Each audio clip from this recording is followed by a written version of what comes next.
நாசாவுக்கு மனித உயிர்களை பலி கொடுப்பது ஒன்றும் புதிதல்ல. ஏற்கனவே பல மனிதர்களை களத்தில் இறக்கிவிட்டு பயனற்ற விண்கலங்களால் அழித்துள்ளனர். அப்படித்தான் தற்போதும் நிகழ்த்த ஆயத்தமாகி வருகிறது. இதனை சோதனை முயற்சியின் காரணம் என குறிப்பிடுவதா அல்லது அறியாமையின் விளைவு என குறிப்பிடுவதா என புரியவில்லை. இந்திய வம்சாவளி விண்வெளி வீராங்கனையான சுனிதா வில்லியம்ஸ் 10 நாள் விண்வெளி பயணத்தின் ஒரு பகுதியாக ஜூன் மாதம் 5ஆம் நாள் வில்மோர் என்கிற விண்வெளி வீரருடன் அண்டவெளியில் மிதந்து வரும் பன்னாட்டு விண்வெளி நிலையத்திற்கு பயணமானார்கள். திட்டமிட்டபடி அவர்கள் இருவரும் ஜூன் மாதம் 14ஆம் நாள் பூமிக்கு திரும்பியிருக்க வேண்டும். ஆனால் அவர்கள் சென்ற போயிங் ஸ்டார்லைனர் விண்கலத்தில் ஏற்பட்ட தொழில்நுட்ப கோளாறு காரணமாக அவர்களின் பயணம் நிறுத்தப்பட்டது. இதனால் விண்வெளியிலேயே இரு வீரர்களும் தற்போது வரை இருந்து வருகின்றனர். தேவையின்றி இரு மனிதர்களின் உயிரை பணயமாக வைத்துள்ளது நாசா. நாசாவை பொறுத்தமட்டில் இது ஒரு சோதனை முயற்சியே ஆகும்.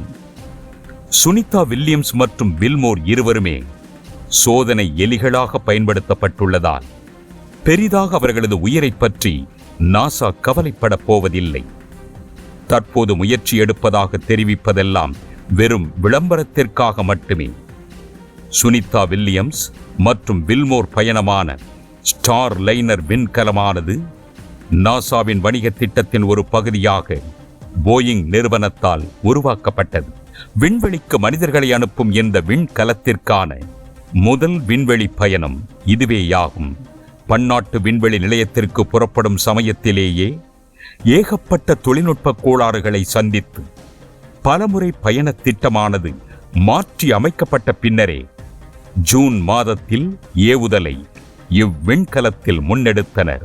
குறிப்பாக வழிகாட்டும் கட்டுப்பாட்டு உந்துதலில் ஹீலியம் வாயு கசிய ஒன்றன் பின் ஒன்றாக பிரச்சனைகள் தலை தூக்கத் தொடங்கின.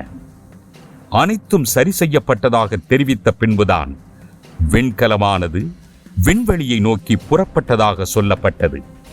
ஆனால் தற்போதுதான் அனைத்தும் போலியாக சித்தரிக்கப்பட்டவை என தெரிய வந்துள்ளது. விண்வெளிக்கு விண்வெளி வீரர்களை அனுப்புவதிலேயே தடுமாறி வரும் நாசா மனிதகுலத்தை காக்க திட்டம் தீட்டுவதாக தெரிவிப்பது, விண்கல்லினை திசை திருப்புவதாக சொல்வது எல்லாம் அபத்தத்திலும் அபத்தம் எனலாம். ஏகப்பட்ட பிரச்சனைகளை விண்கலமானது சந்திக்கும் போது ஒன்று விண்வெளி பயணத்தை ரத்து செய்திருக்க வேண்டும், அல்லது வேறொரு விண்கலத்தில் வீரர்களை அனுப்பியிருக்க வேண்டும். ஆனால் இவைகள் எதையும் நாசா ஏன் மேற்கொள்ளவில்லை? தான் உருவாக்கியிருக்கும் விண்கலத்தை சோதித்து பார்க்க மனித உயிர்களுடன் விளையாடுவதுதான் அறிவியல் ஆய்வாக கருதப்படுமா? எனினும் நாசாவை பொறுத்தவரையில் இவற்றை பற்றியெல்லாம் துளியும் கவலை கொண்டதாக தெரியவில்லை. தவறு ஏதேனும் நேர்ந்தால் நாசா அதற்கு பொறுப்பெடுத்துக் கொள்ளாது என்பதை ஒவ்வொரு பிரச்சனையாக சொல்லி வருவதோடு வீரர்களை பாதுகாத்து வருவதாக சொல்லிக்கொண்டே இருக்கிறது. இதனை முன் நிறுத்தித்தான் ஜூன் மாதம் 26ஆம் நாள் சுனிதா வில்லியம்ஸ் மற்றும் வில்மோர் திரும்பும் பயணத்தை திட்டமிட்டது. ஆனால் மீண்டும் அது ஒத்திவைக்கப்பட்டது. அவர்கள் எப்போது பூமிக்கு வருவார்கள் என்பது குறித்து நாசா இதுவரை உறுதிப்படுத்தவில்லை. பூமியிலிருந்து விண்வெளி வரை பிரச்சனையுடன் விண்கலத்தில் பறந்தவர்கள் விண்வெளிக்கு சென்றவுடன் மட்டும் எவ்வாறு பிரச்சனை சரியாகி இருக்கும்? இன்னும் சொல்ல போனால் நிலைமை இருந்ததை விட மேலும் மோசமாகி இருக்கும். காரணம், ஸ்டார்லைனர் விண்வெளியிலிருந்து தனது பயணத்தை தொடங்குவதற்கு முன் உந்துதலில் தோல்விகள், வால்வு சிக்கல்கள் மற்றும் ஹீலியம் கசிவு என பல்வேறு தொழில்நுட்ப சிக்கல்கள் நிகழ்ந்துள்ளன. இவைகளை விண்வெளியில் இருந்தவாறு எவ்வாறு சரி செய்ய முடியும்? இவைகளை பூமியிலேயே சரி செய்ய தடுமாறிய நாசாவிற்கு விண்ணில் சரி செய்ய இயலும் என கூறுவது எல்லாம் முற்றிலும் அபத்தம். இதனால் விண்வெளிக்கு சென்றவர்கள் பூமிக்கு திரும்புவது மேலும் தாமதமாகியுள்ளது. நாசாவின் போயிங் ஸ்டார்லைனரின் உந்துதல்கள் சீராக அழுத்தம் தர தவறினால் சுனிதா வில்லியம்ஸ் மற்றும் அவருடன் வரும் மற்றொரு விண்வெளி வீரரும் விண்வெளியில் தொலைந்து போவது உறுதி. அது மட்டுமின்றி பாதுகாப்பு தாக்கங்கள் ஆழமானவை. சரியாக செயல்படுத்தும் உந்துதல்கள் இல்லாமல் மறு நுழைவின் போது விண்கலத்தை கட்டுப்படுத்தும் மற்றும் வழிநடத்தும் திறன் சமரசம் செய்யப்படலாம் என்பதால் குழுவினரின் பாதுகாப்பு மற்றும் பணியின் வெற்றி குறித்து குறிப்பிடத்தக்க கவலைகளை எழுப்புகிறது. விண்கலம் பாதுகாப்பாக இருப்பதாக உணரும் வரை சுனிதா வில்லியம்ஸை ஸ்டார் லைனரில் ஏறவிட மாட்டோம் என்றும் நாசா கூறி வருகிறது.